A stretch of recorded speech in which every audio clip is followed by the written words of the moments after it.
Welcome back to PSM Spotlight, and today we're joined by an esteemed member of the contributor anime figure collecting community, renowned owner of EXkurogane Studio's YouTube channel, and connoisseur of culture, Steven. How are you, Steven?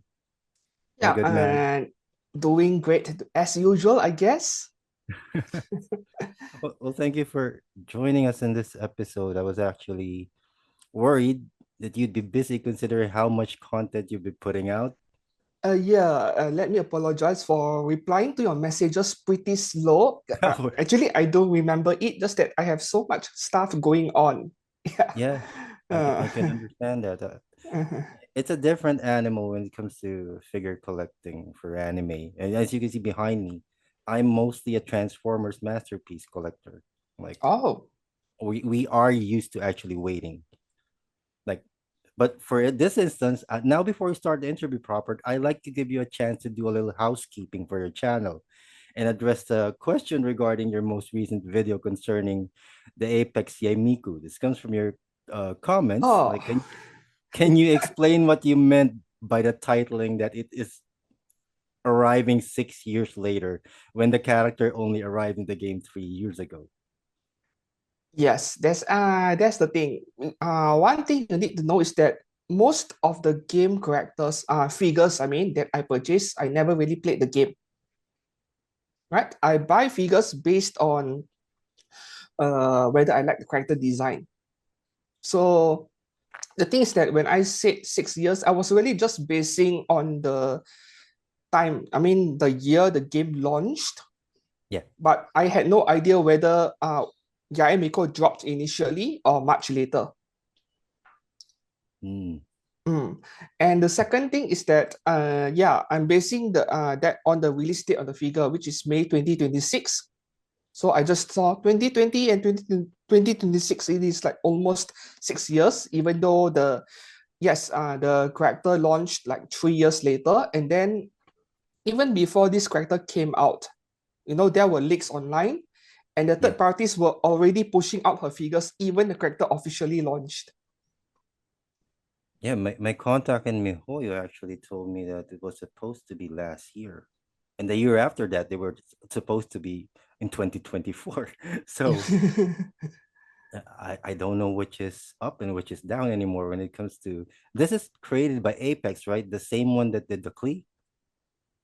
Yes, Uh, Klee no. was their first Genshin figure, if I remembered correctly. Before that, Paimon was like by MiHoYo themselves, though I have Yeah. no idea if Apex was the one manufacturing it behind the scenes. Yeah, because a bunch of us media guys actually were sent the Klee.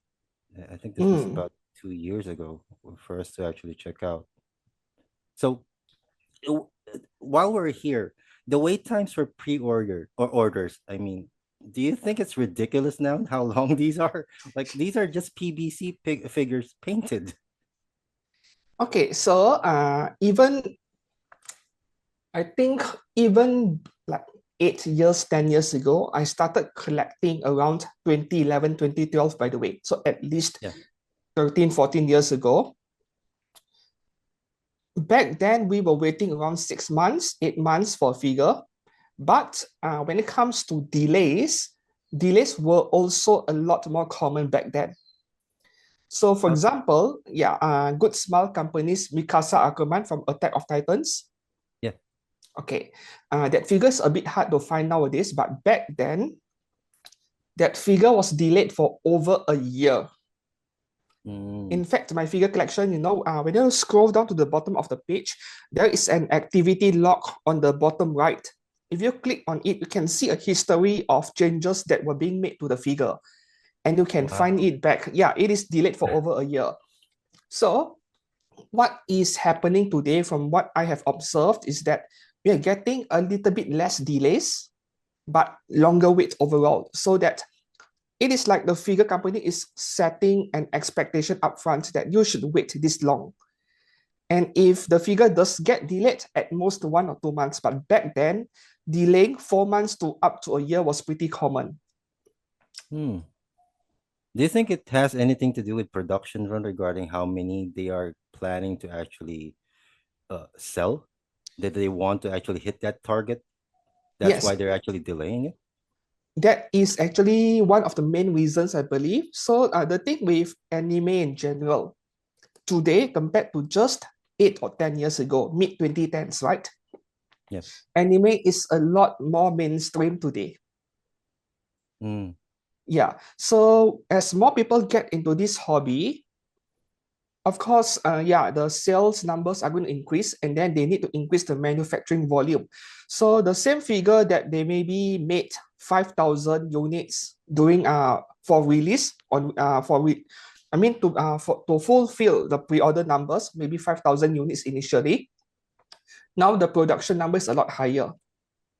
I see.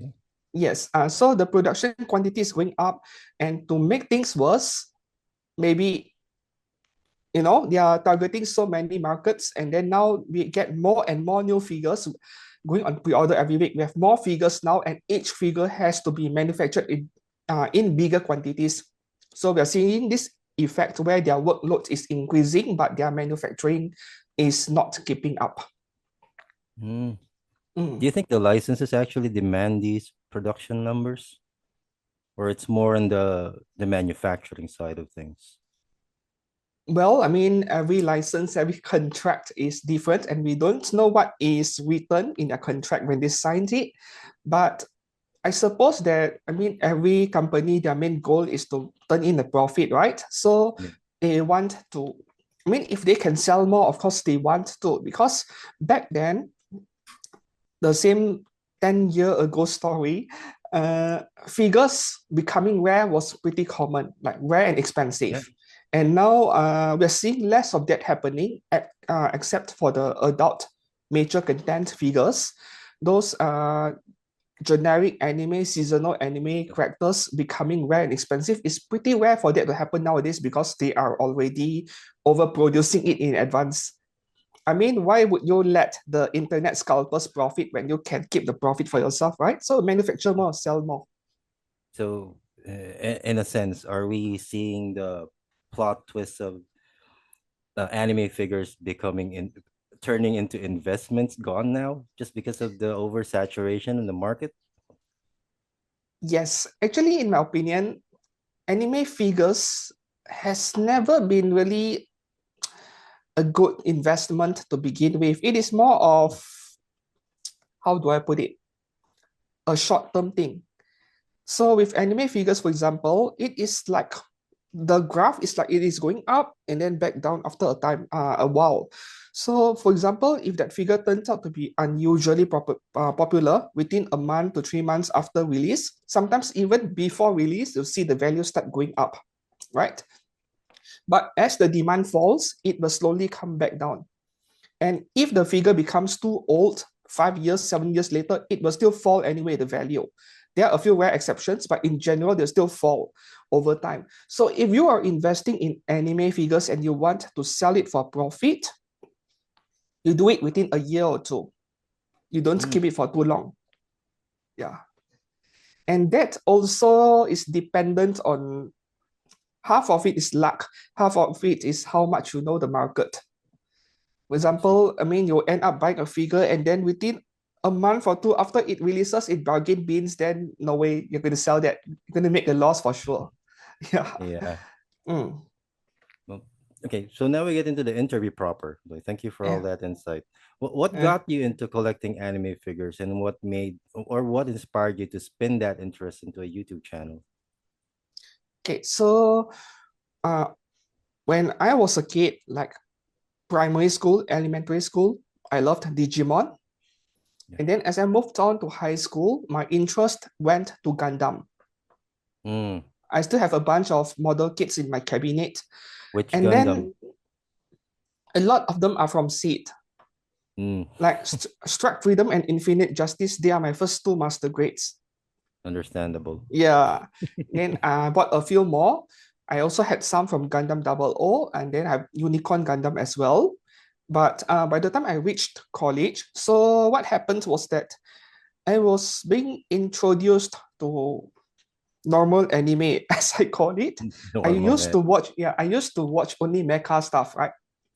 Up until I finished high school, I watched only mecha stuff. And then my friend introduced me to normal anime apostrophe because that is not not normal at all. It was ecchi Yeah. anime. Yes. So my first And of culture normal, now. yeah, my first cultured anime was To Love Ro. To Love Mm. Ro, yeah. Yeah. And I mean, when I saw the summary, right, on what the story is like before I even started episode one. What is this? Like, this is a weird story, but I gave it a try anyway, and I loved it because it was hilarious. Yep. And then I started to learn that I shouldn't judge anime based on, yeah, the the plot itself. I need to try it. And then it was from anime. I got introduced to Wonder Festival. Mm. Yes, and Explain to that people was what Wonder Festival is. yes, and it was these figure events where I get to see, yeah, the prototypes and samples of these anime figures, and they looked amazing, especially when a proper photographer captured those images. I happened to see those pictures in figure.fm. Not sure if it is still relevant today. It is like a website plus a forum which anyone can post. And I think Danny Chu back then, have you heard of him? I think so. He's Yeah, now into he's now it's into the doll somehow. stuff, right? So back then he promotes this Wonder Festival stuff and anime figure stuff a lot, and that was how I got introduced to anime figures. Yeah. And I took a liking, but I did not have the budget. I mean, these things are a lot more expensive than Gunpla. Yeah. Yeah, and then eventually I got started collecting after trying my best to collect money. I think my first few figures, right? I mean, they were really bad figures by Griffin Enterprises. What was your first one? The My first one. Okay. Was If it a I were to, scale? yes, Oh, actually, my very first figure was a bootleg. I knew it was a bootleg, but I purchased it anyway. It was Suzumiya Haruhi. yeah, that's how everyone starts now. Yeah, I just happened to see it on a shelf in the shopping mall, and I liked it. I knew it was a bootleg, but I liked it. I bought it, and then my first genuine figure was a Banpresto prize figure, Luna Maria Hawk from Gundam Seed Destiny. Mm. And as for normal anime characters, yeah, I think it was a few figures from Griffin Enterprises because they were on sale, and back then I did not know what company is good and what company is bad. So when I see a proper scale figure going for cheap, I just bought them. So it was like Ikitozen, Ryomo Shime, Yeah. Ikitozen, and then Kanu Uncho as well. And then I also had another Gothic Lolita version of Suzumiya Haruhi, all from Griffin Enterprises. But as for my first high quality scale figure, like from the big brands, Good Smile Company, for example, yeah, I saved up really hard for that. Saber Lily, Distant Avalon, Oh, yeah, and then wow. closely followed by Black Rock Shooter. Those were my most expensive figures back then, my early days. I And see. then yeah, I was using smartphones to take pictures of these figures, but somehow they did not look as good as the ones I see online at One Fest. And that was when I realized that I need a nice camera. Yeah, we're delving So into that because I first, in all honesty, I never actually found you on YouTube. My first experience with your work was actually in my figure collection. that was where I started actually. So Yeah. up to So, just 4 years ago, I did not have any intention of making videos at all. I wanted to focus on photography, right? So I started in photography. I bought my first camera around 2013, I think, 2013, my mm, first DSLR. And then that was partly inspired by this figure reviewer and photographer called tentaclearmada.com. mm. Yeah, the site is not safe for work, by the way. No, no, no. Please don't search it, guys. Yeah. You're underage now. I mean, I loved his photographs and I wanted to take photos similar to his, but to put a spin on it where I create my own scene, my own diorama to match the Yeah. figure. So a lot of the basics I had in photography, they were all based on reading his articles. Then yeah, I slowly grew from there. And then within a year, I was being scouted by this organization called Figubo. FIGUBO, yeah, figubo.com, where they invited me to have my photography works exhibited overseas because they Nice. really liked it. Yeah, it is in Czech Republic, and since then I have submitted something every year. So from there, it is like it feels nice to have your own work being acknowledged. So I started putting more effort into improving my photography, and then as I as I get better in photography, along the way, I also collected all these figures mainly for photography reasons. And there has been quite a number of figures where I bought it just to photograph them. It is like I don't even like the character. Yeah, just to highlight one, I'm Yeah, sorry it to is like interrupt you. I Just really liked just the to character highlight one, design. the Gridman Akane Shinjo photography. Like that was really impressive. How did you manage to make those tiny kaijus? Did you that by do that diorama by Oh, the Shinjo Akane, right? With the yeah, tiny kaijus next to her. yeah, and the tiny Okay, boxes. Like this how in the is world were you able to make it? here's a tip for you guys who want to get into figure photography diorama. Hunt for gashapons. Is that it? It is so obvious, isn't it? You know the small candy toys gashapons? I wouldn't know because you put it a lot of love regarding the surrounding that I would have thought you would actually put equal effort in the tiny kaijus. The thing is that, yeah,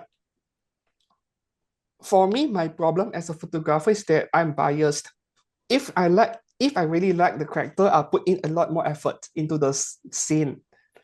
Yeah. And if the character is just okay, then I put a little bit less budget into it. So the thing with Shinjo Akane is that, yep, I liked her character, but at the same time, speaking of effort into the scene surrounding her, I wanted the props to look good as well.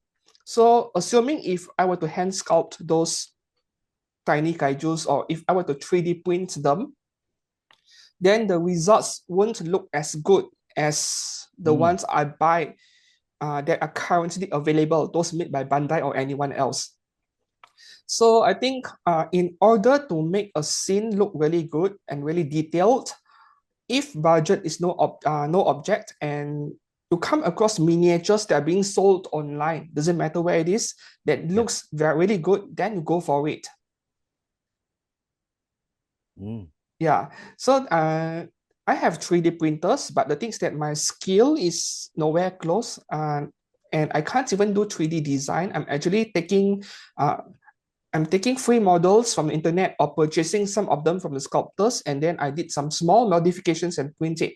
But my it comes to my skill in printer settings, I'm nowhere near, yeah, nowhere close to someone who is skilled, especially in resin printing. So in yeah. occasions where I don't feel confident that I can pull it off, that is where I look for props online. In the aspect of what you do for your content, which do you enjoy more, the photography part or the content making part? Okay, so this change happened around the COVID pandemic, right? Yeah. So back then, I was enjoying photography up until around year 2020, where with the level of work I put into my stuff, I was starting to burn out. Mm, Yeah, I was starting to burn out, and then I told myself I needed a change. I need to try something else.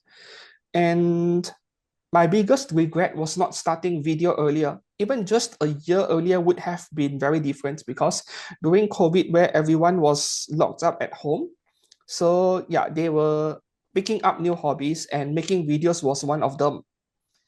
And since a lot of people were sitting at home in front of their screens, so a lot of YouTubers, it is like that was the 1 year where they see a lot of growth to their channels just because everyone is at home.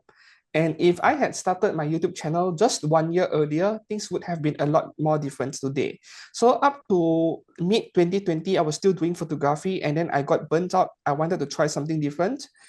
And then my friend told me, mm. bro, you have been collecting figures for over a decade. You know a lot. Why don't you start a YouTube channel? It was my friends who recommended me to start something on the video side. And around that time, photography was declining in popularity. I mean, if you watched my recent figure news fix on Sunday, the Yae Miko one, I complained about a meme making it to the front page of my figurecollection.net. Yeah. So that is a trend that I have been observing around since year 2019 or so, where the most random pictures are starting to show up on the front page of myfigurecollection.net. And that is because most of the good photographers are leaving the website. No one's uploading That's sad. anymore. Yeah, it is sad, but it is what it is. Meanwhile, I mean, since TikTok became popular, was it 2016, 2017? I don't remember. We saw a trend where video is becoming more popular than photos in general. And even Instagram, they started putting more emphasis into reels, right? Yeah. Yes. So that's the thing. With social media in general, sometimes you have to follow the trends a little bit or become irrelevant. So between Instagram Reels and TikTok and YouTube, I went for YouTube just Like, don't you to feel that just to change that's things a more bit. that's more exhausting? Like, I'm in the thick of it now. Like, I Mm. just started out with the entire review stuff. Like, it's no longer about chasing the audience. It's already about chasing the algorithm at this point. Do you Okay, even feel like there's a bit of disheartenment when it comes to that notion? Because I okay, don't think it's just me so thinking that. okay, so here's the tough part, the very difficult part about us making videos for the internet in general. It does not apply only to YouTube, but pretty much every website. Is that when we say we need to chase the algorithm, what we are actually chasing is what the audience wants, right? The algorithm is the audience itself in a way, indirectly, because the problem with anime figures in general is that every character, every series, be it anime or game, their popularity is different, right? So let's say you are a gaming YouTuber.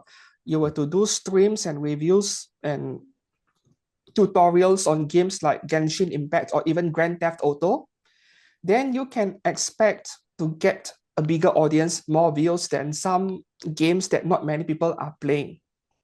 So the same thing applies to anime figures, and this is the toughest part because what you like is probably a little bit too niche or not as popular outside of Japan, especially. So when you review that anime figure, that game figure, then not many people are going to watch the review because no one cares. That is the saddest part. Mm, Yeah, that's the saddest part. So what is happening over here is that if you are reviewing something that is so niche that nobody's walking, I mean nobody is interested in, then that is being interpreted by the algorithm that this is not a good video, and the algorithm will not promote your video to other people that may not be subscribed to your channel. That is what's happening. Sometimes your video is not being promoted by the algorithm. It is not yeah, because the video is bad. It is because nobody is interested in the topic or the particular subject you are reviewing. that is the sad truth about That is things. the sad truth. And more or less the same thing was happening to myfigurecollection.net. Sometimes it is not the best photograph, not the best figure picture that wins picture of the day or picture of the month, because a lot of people they vote on a picture, they click like, they click 5 stars, Yeah, they do that based on whether they like the character or not, because not based on that's whether the that's picture is important. good or not. Yeah, it's such a So you see shame. the same pattern, be it myfigurecollection.net or YouTube, you see the same behavior from people. And that is the toughest part about being a content creator or being a YouTuber in general, because if you only do what other people like without considering whether you yourself like it or not, Mm. you're chasing clout and views in general, then eventually you will burn out because your content creation is no longer a hobby, it becomes a job. Yeah, Yeah. But if you concentrate on your own passion, you do only what you like, you don't care about other people, then you won't get the views. So there is a need to strike that balance over there between doing what you like and what other people like. So that is a struggle I think every content creator can relate. not just in this in Yeah. this subject matter, right? Hmm. So, in terms of being a collector, like, how do you determine whether a figure is actually worth buying with all the pre-orders coming out? What are your criteria? Whether it is worth buying or not. You see, for me as a figure collector, maybe I'm quite different from many other people. Yeah. Sometimes I end up stating the wrong facts about some figures or characters. And yeah, feel free to correct me. I'm definitely not always correct. So the thing is that, like I mentioned earlier, sometimes I don't play the games or watch the source material of the figure that I purchased. And those are the figures that I actually keep and never sell. Because Mm. I'm the kind of person that buys figures based on whether I like the character design or not. That is the only criteria. And everything else is secondary. So, for example, some people are surprised to find out that I never played FGO at all, even though I have like 30 or 40 FGO figures in my home over here. All of them And sabers? yes, not just sabers, even some of the more niche characters like Canis, Lancer Yeah. Canis, I have it. Murasaki Shikibu, I also have a really nice altar figure of her. And yeah, some of the characters that are less popular, Helena Blavatsky by Yeah, Amakuni. Type has a great That's a design caster. of their characters, right? Yes, Even niche Blavatsky. characters, I bought them because I like the character design. So how do I know what the character is like? Usually I just go to YouTube and then I watch through the gameplay. Like what is the noble phantasm? What's the ulti of this character? Then I get a rough idea if I want to build a scene out of it from photography. At least I have some kind of reference over there, but I don't really play the game at all because think about it, I'm a photographer, hobbyist photographer. I built my own scenes, be it purchasing online or 3D printing. I have two YouTube channels. Yeah. So how am I supposed to find the time to enjoy all these games? That is the saddest part. And your main goal is actually mostly photography, right? These are your subjects. Yes, the thing is that with photography, I haven't done a proper scene in many years. Like, I haven't recovered fully from the burnout yet. Though recently, a figure company did send me a prototype to photograph it in a diorama. I'm working on it Mm. currently. Okay. Yeah, Personally, I'm yeah, actually excited for your next prototype because all the I've seen from you so far for the past couple of months has been exemplary. Like, so my back then I wasn't really interested in video like a few years back then until my friend told me to try. And then what was surprising to me is that now about 4 years later into this YouTube thing, I actually find myself enjoying it. hmm, Yeah. So I guess you never know until you try. The part of the reason why I was reluctant to try video or YouTube in general is because number one, the cost. So the equipment you need is a yeah, lot more expensive than yeah, photography. And number two is that you need the space. Like right mm, now, I'm filming from my home. This is the same place where I started YouTube like 4 years ago. And back then, the struggle of making just one video where my room is pretty narrow, pretty small, and I need to set up some lights. And just to set things up, I was spending at least half an hour. And sometimes I accidentally knock over my stuff. Yeah. So it was so demotivating in a sense that each time I want to make a video just to get 200 views, I would spend an hour setting things up and putting them back, moving things around. It was really tiring. And that is not yet thinking about editing yet. So all that was pretty demotivating. And then I went to YouTube to see how other people are doing it, right? Those successful ones, some even teach you how to start your own YouTube channel, how to set up your lighting and stuff. And there was one very common thing among all of these YouTubers is that the room or the space they are filming their videos in, it is very spacious. mm, Yeah, it is very spacious.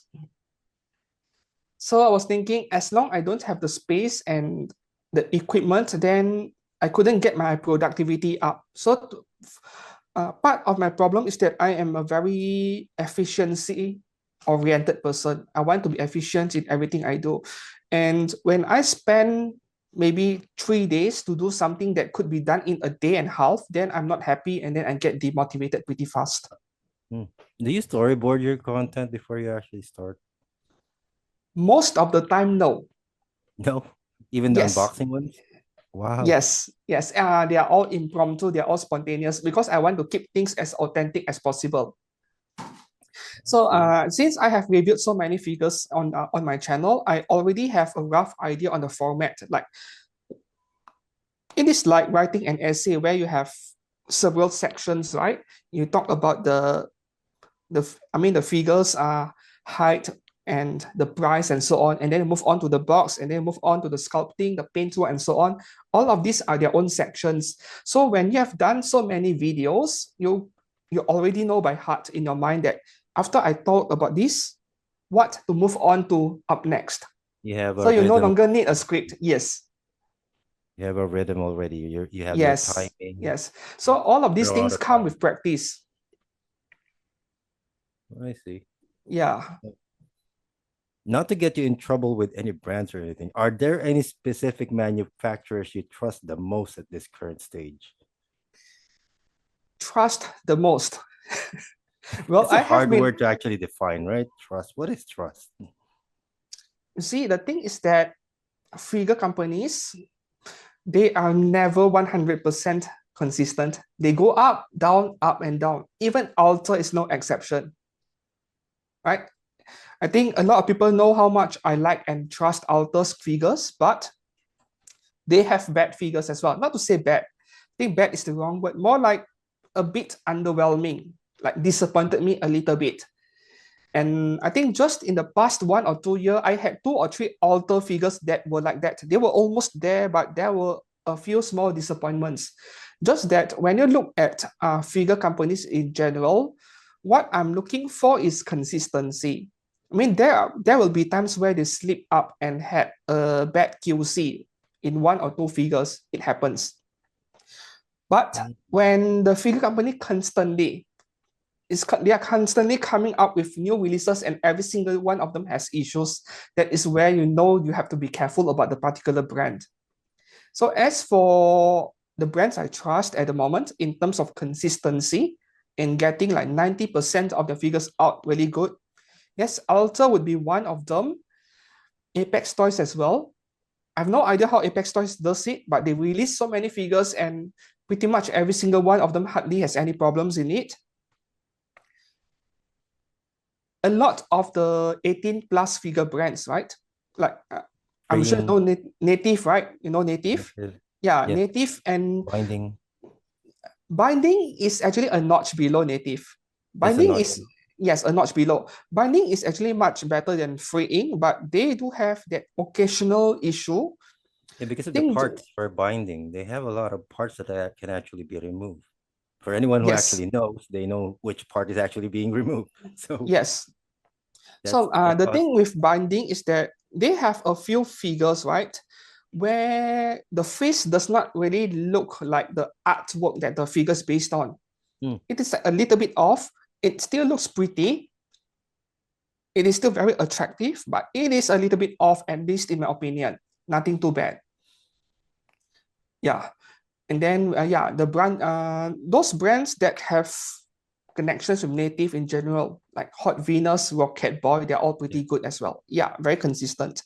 And that's the reason why these 18 plus brands are consistent. That is because their production quantity isn't high. They are not like Good Smile Company who makes like 10,000, 20,000 Sable figures.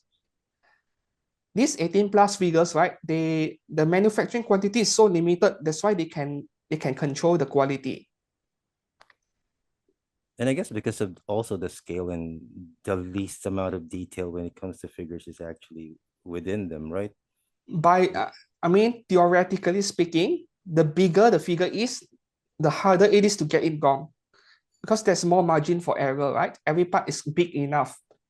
But this is theoretically speaking. Free ink, free ink still screws up their bunny girls every Yeah. once in a while. Yeah. Yeah. Particularly also in their marketing with their previous one with the Taiga being Yes. released. I think even the Like, YouTuber Zuko also complains about the 1x4 Taiga figure, right? Right. Was it Zuko? I think it was. But a few people complained about that. So it happens. That's the thing. All of a sudden releasing the tiger ears version that everyone actually wanted. Mm. And as for more brands that I would trust nowadays, Kotobukiya. Yeah. See, I have always been a big critic of Kotobukiya for many years. They were not as good 10 years ago, but we still buy their figures because their figures are quite a bit cheaper than many other scale figure brands out there. Yeah, but in the recent years have gotten really good. That's the thing. And are you surprised that I haven't mentioned Good Smile Company yet? Yeah, I am actually supposed to ask you where Good Smile actually ranks because Okay, they in terms of innovation, they've done a bit more for the price figure market with the pop-up parades. okay. The thing with Good Smile is that I have both good things and bad things to say about them. For one, I really appreciate Good Smile Company for giving me exceptional saber face figures over the years. Yeah, Yeah. since Saber Lily Distance Avalon in around year 2010 or so, like every Saber figure they have made, or Fate series figures in general, including the recently released Scarhawk, Skadi, the Caster, and yeah, Soji Okita as well. I have that, Moderate. Every single one of them have turned out excellent. So it feels like Good Smile has several different teams within the factory. That is my guess, by the way. And the same team that is being tasked to make these Fate series figures, they are doing an excellent job. But I couldn't say the same thing about some of the other scale figures which had quality control issues. I'm not sure if you're familiar with one of their Black Rock Shooter figures that came out in, was it last year or the year before? Maybe 2 years ago. Was it It because of the was gun? standing on a cannon. It is a very tall figure. Yeah, I remember that one. That one was a disaster. Yeah, because of the weight issue. That figure almost looked like a bootleg. And I also reviewed a Hatsune Miku Symphony version figure on my channel. Was it version 2022? I can't remember anymore. That's on the That music one, box, right? yes, the one with the music box. The mold on the hair was horrible. Yeah. And I feel really bad having to point out all those problems on a figure that I don't own. It You know, was being, there's a yeah, KO someone, of that. There's yeah, a KO someone of lends that me here the in the figure. Philippines. That's actually much better looking. Of course, with these quality control issues, it is not like every unit is the same, you know? It is like gacha. It is a Yeah. gamble. If you're lucky, you get a good copy. If you're not, then you get something like that. It is always a gacha. That's the thing. So, despite my complaints about that figure, the value is pretty high right now. Like when was that figure actually released? A couple of years ago, but it was I actually a think limited run, right? limited, I don't think so. Was it not limited? No, I don't think so. It's not. Yeah. It's just So Miku, right? yeah, with Miko, it is that Miko is very difficult to predict. There are Miko figures out there that bargain bins, and there are also those that went up in value. It is very difficult to predict, and quality has nothing to do with it. Yeah. Yeah. Like I've seen some price figures that actually rival the scales when it comes to the quality. Like it is kind of strange that price figures are actually catching up. If we Okay. actually just ignore the size, some of them actually have good details. Okay. So here's my honest thoughts about price figures. Right. You see, I try my best to not sound too negative when I review any figure, despite having obvious problems over there, because nobody likes their favorite brands to be. I mean, nobody likes to hear bad things about their favorite brands in general. That's the first thing. That is the Yeah. unfortunate part about YouTube, right? It does not matter whether you're watching a tech review, a smartphone review, iPhone versus Samsung. It does not matter whether you are watching a camera review, which brand you go for, Canon, Nikon, Sony, doesn't matter. There will be people who are unhappy to hear about the bad things about their favorite brands. That is life, right? Okay, so back to figures over here. I know that price figures have been getting really good nowadays. And when what I show you on camera in general, yes, they have gotten really good, but they are still nowhere close to expensive scale figures. Yeah. So the reason why I sound positive, like really hyped up, really happy with the $20 price figure I just got, that is because I'm comparing price figures to price figures. And Yeah. when I compare price figures today to those made just 5 years ago, it is a big improvement. Yeah. And that is why I'm so And happy to see that, because it means the hobby is becoming more affordable to people who may not necessarily make that much money, but they are getting something decent. I'm happy for that. Like, more people get to enjoy the hobby. Nothing bad about that. But when I compare price figures to scale figures, it is like the first thing you immediately notice that they that never matches the proper scale figures is that the surface finish is very yeah. different. You have to touch the figure to see to feel it. Yeah. There's a paint quality. Like they can Yes. see us on the screen that's actually beautiful. But like I said before, that's why I mentioned the type of paint being used when I Mm, do the reviews, whether it's matte, it's gloss, there's actually powder in it. Like it's apples and orange when you compare the price figures to the scaled ones, mhm. considering how much budget was actually put into it. Like I Yes. would think something that costs $450 would be significantly better than something that you bought with 20, right?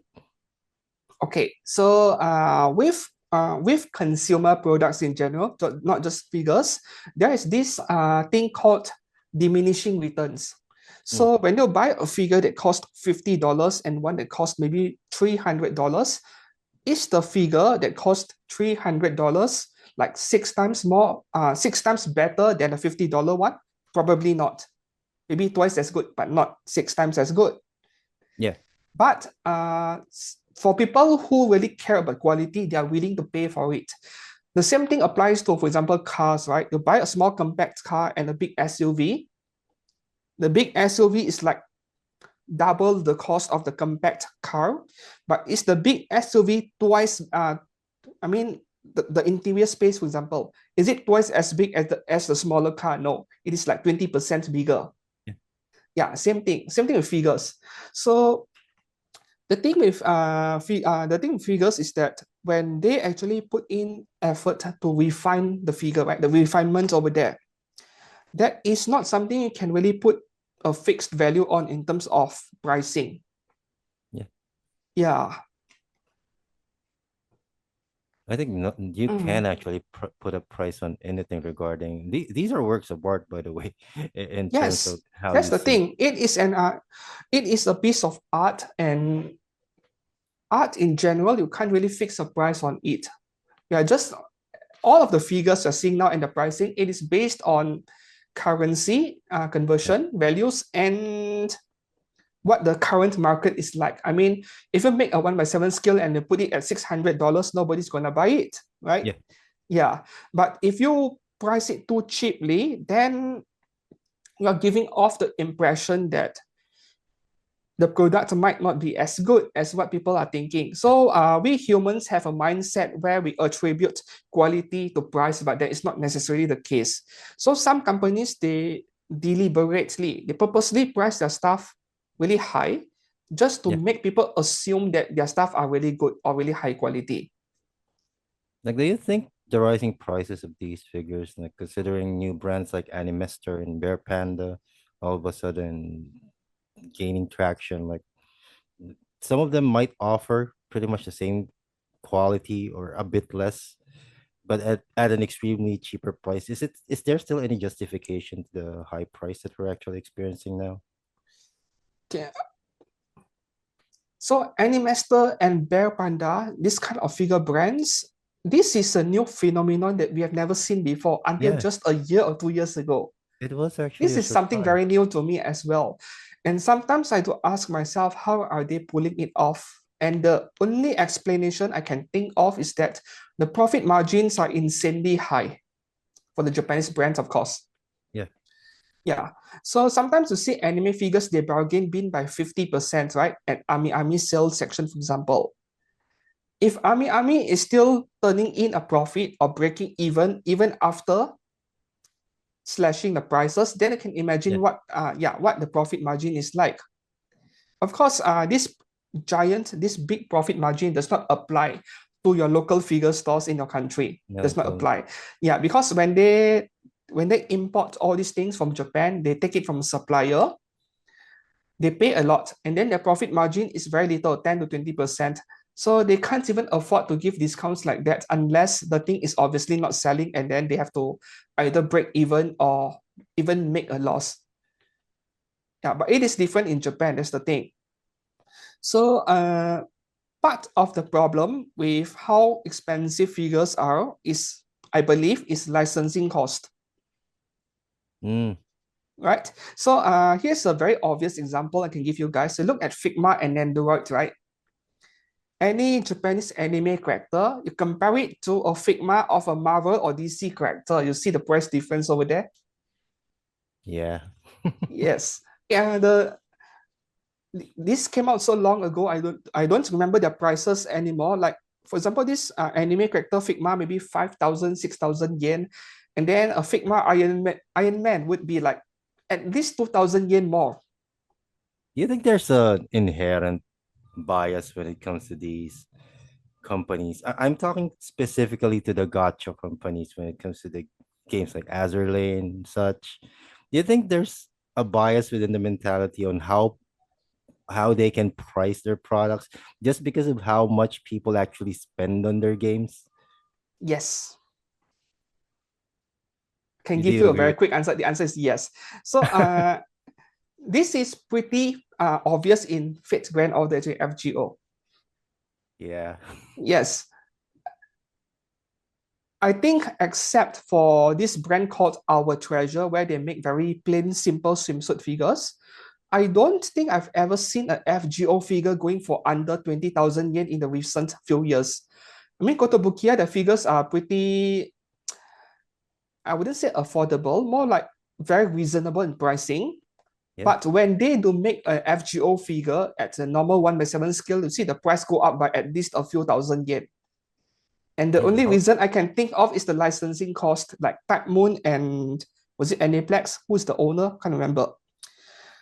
Yeah, the license owners are demanding more in the royalties in the license to make a figure of their characters that the hold copyright on. So yeah, it's not just FGO.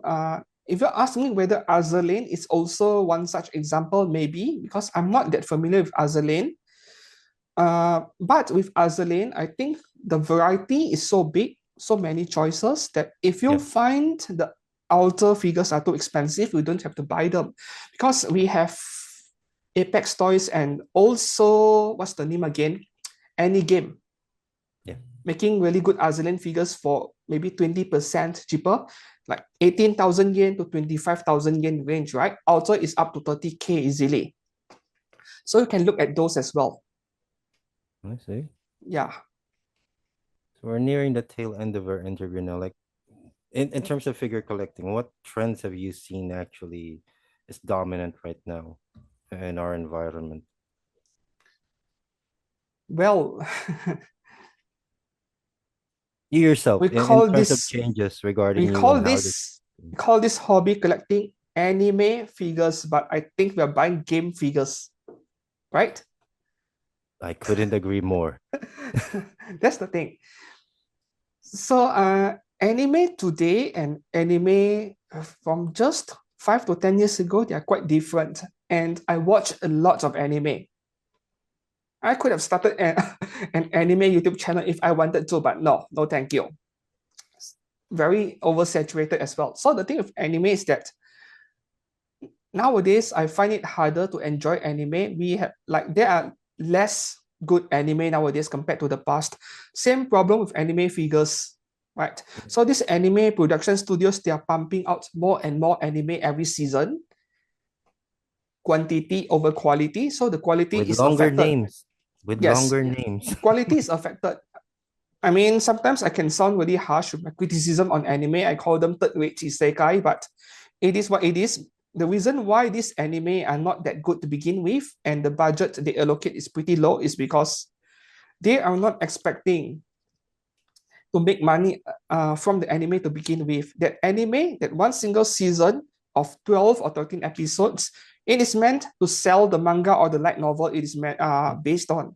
It is just an advertisement for the manga it was adapted from. Yeah, usually we get 12 season animes just for the slice of life ones and the rom-coms, right? And but we still get 12 episodes from the isekais sliced into halves, right? You have no idea how annoyed I am that a lot of anime that had potential, they stopped at 12 episodes and they never continue Yeah, it. Sometimes the story is not even complete yet and they never continue it. same here. Like, Yeah. what was that anime that actually just received a sequel 5 years or 6 years after? Was it The Daily Life of the Oh, Demon Lord? Something. He was speaking working of speaking of 5 years of gap, there's an ongoing anime right now. I think Grisaya no Trigger, Grisaya yeah, Phantom Trigger, yeah. right? That is apparently a third season to the previous series that came out like 5 years ago, which I remember nothing. And now, if I want to watch that, which I want, so I need to start over from season one. So it is like 3 to 5 years gap between Season each one, and seasons. It was you also have ridiculous. to watch the prequel, right? Remember there's Yes, a prequel to I it? watched I watched all of it, the previous ones, right? But I remember nothing. Why did they suddenly try to pick that up now?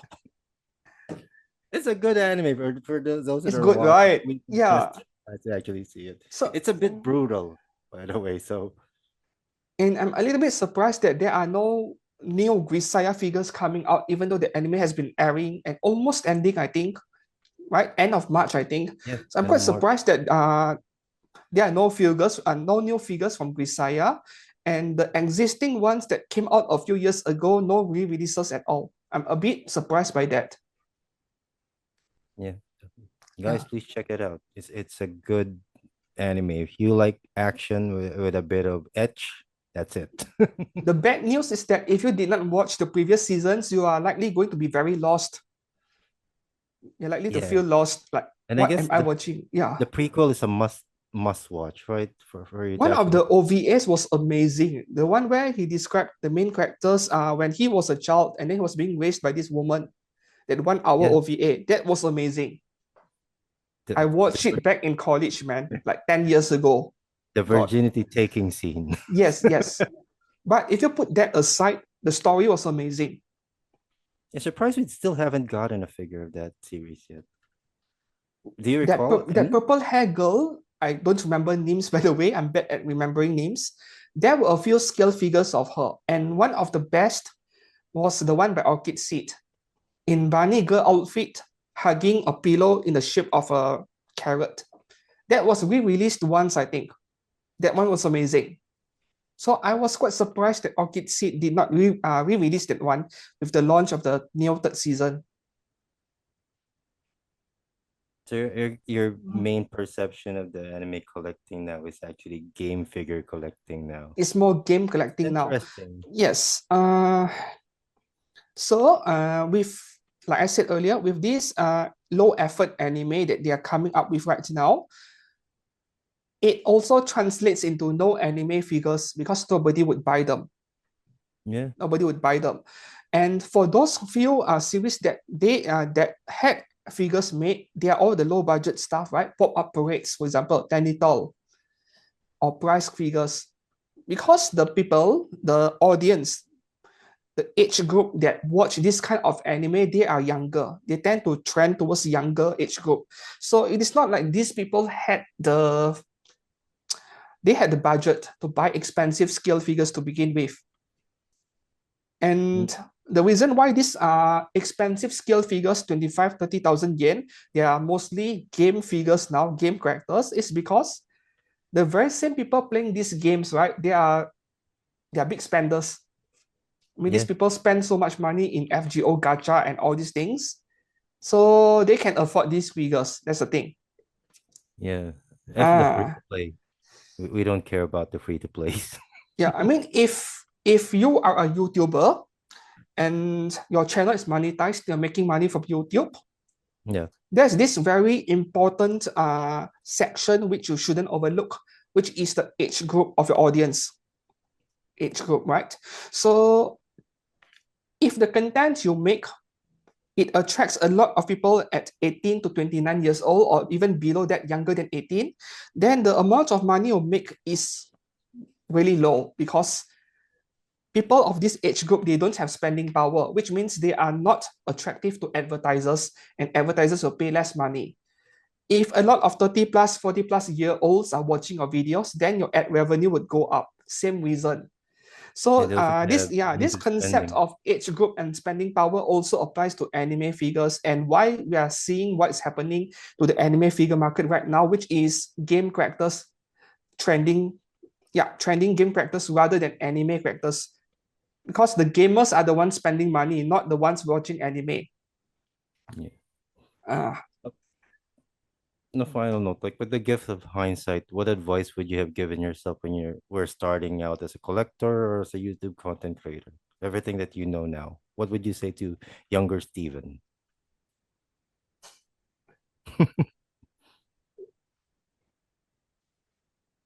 make more money, I guess, because that's the thing.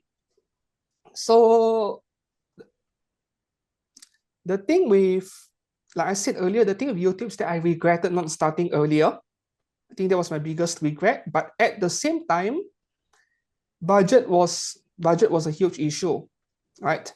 And my advice to my younger self as a figure collector, I wish that I haven't wasted money on those Griffin figures. Yeah. I bought quite a few.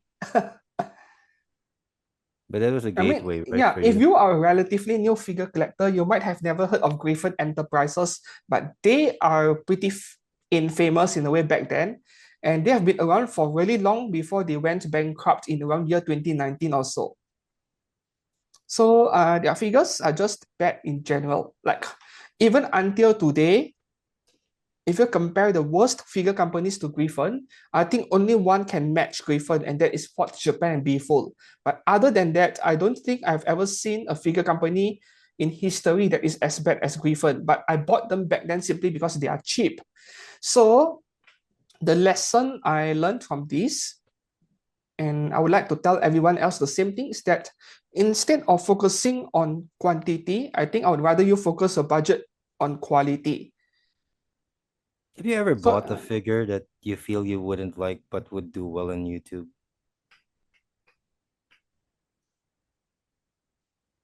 all Like, of the Genshin stuff. oh, Actually, I have been pretty open about this actually. In my Discord server, I've told my followers, my audience, that I review Genshin stuff because I knew that people would watch them. But personally, I'm not exactly a big fan of the character designs. If you ask me about Hoyoverse, I like Honkai Star Rail's character design a bit more than Genshin. it's a bit more mature, right? For the Star Rail one. It is hard. It is hard to pinpoint what is it that I like more. The things that I also like Blue Archive and Goddess of Vicunike. So if you were to say more mature, but Blue Archive is full of lolly characters. Yeah, Yeah, yeah. So that's the thing. It is really hard to pinpoint to what exactly I like because I am the kind of collector who goes for a large variety of stuff. I don't care if it is a lolly or a mature looking woman. I don't care. Like I want everything. I want a variety in my collection. And with Genshin, right? It was really popular like 2 years ago, just 2 years ago. Nowadays, it is harder to get views with Genshin stuff. let's see. And the reason why I'm still reviewing them today, even though the views are not as good as before, as 2 years ago, it's just because of my own like OCD of some kind. It feels incomplete, like I review every Apex Toys Genshin figure ever made, and then I were to skip one or two characters, it does not feel right. It feels incomplete. Yeah, hence the bunnies behind me. Like, have you ever feel pressure just to get a figure, just because everyone else is actually reviewing it? Not really, Not really. not really. So I mean, if if there are like 10 or 20 other YouTubers reviewing that figure, why would I review the same thing? It's Fair harder to point. get views actually. It's harder to get views. Of course, if I am a YouTuber that has 1 million subscribers, that would be a different story, right? But the thing with anime figures is that there are so many figures out there, and a lot of them never get reviewed, right? Yeah, every day one actually gets released, if you think about Yeah, it. a lot of them never get reviewed. And the sad part is that for us more experienced YouTubers, we have been making over 100, 200 videos. We have a rough idea on what people will watch and what people don't watch. And more than often, we end up reviewing very similar stuff because that is what people will watch. That's a problem. Uh, as for being pressured into reviewing that one thing that everyone is reviewing, right? There are two ways to look at this as well. I mean, you can see it as no competition, where it is harder to get views because people have watched reviews of the same figure over and over.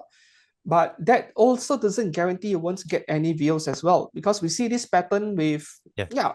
the PC industry, the smartphone industry. Just because 10,000 YouTubers are reviewing the same phone, they still get views as well. So there are actually quite a number of factors involved, but given that how so many figures never get reviewed, I would rather review the ones that people have not reviewed yet. But at the same time, you can't deny that if nobody watches it, there's no point. That is the saddest part. Mm.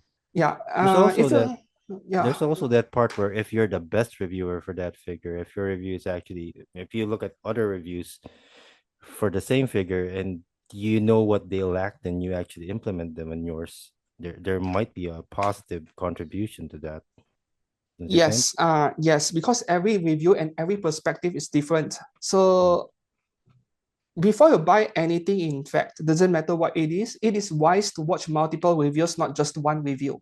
Yeah, that's important as well. So I think with figure reviews, sometimes there is also a slight variation, a slight difference between different reviews, in a sense that not every figure is the same to begin with. Sometimes some of the quality issues I find in mine, the other reviewer does not have the same problem. Hmm. Yeah. Like it's a dice toss when it Yeah. comes So to sometimes reviews. I'm I'm just not sure anymore, like which is the best strategy for YouTube in general. Half of it is me buying what I really like, and the other half is trying to make stuff that people want to watch, trying to strike that balance that I mentioned earlier. So if you ask me what is my current strategy on YouTube, like I don't even have a proper plan. My only plan is to put out as much content as possible, like throwing everything at the wall and see what sticks. See, well, Yeah. finally, in terms of who views your content, your audience, what do you want them to take away from the work that you've done over the past couple of years? If you were to post your last videos now, what would you feel they should have gotten from your channel? Well, for me, at least for my videos, I'm trying to go towards the educational side of things whenever I can, right? So, especially with newer figure collectors, one of the most common questions I get is what brand is good, what brand is bad, stuff like that. And the purpose of my figure news series, for example, was to give people a rough idea on what to expect before they pre-order or buy something. But it is not like I know every figure brand either. I don't buy every single one of them. And the second thing is that with my figure reviews, right? Sometimes I point out what where the problems on that particular figure is. So what I'm trying to teach people in general is that these are the things you should look out for when you buy a figure. Sometimes you look at a figure and it is virtually perfect on the outside, right? The paintwork, the sculpting, everything's perfect, no flaws at all.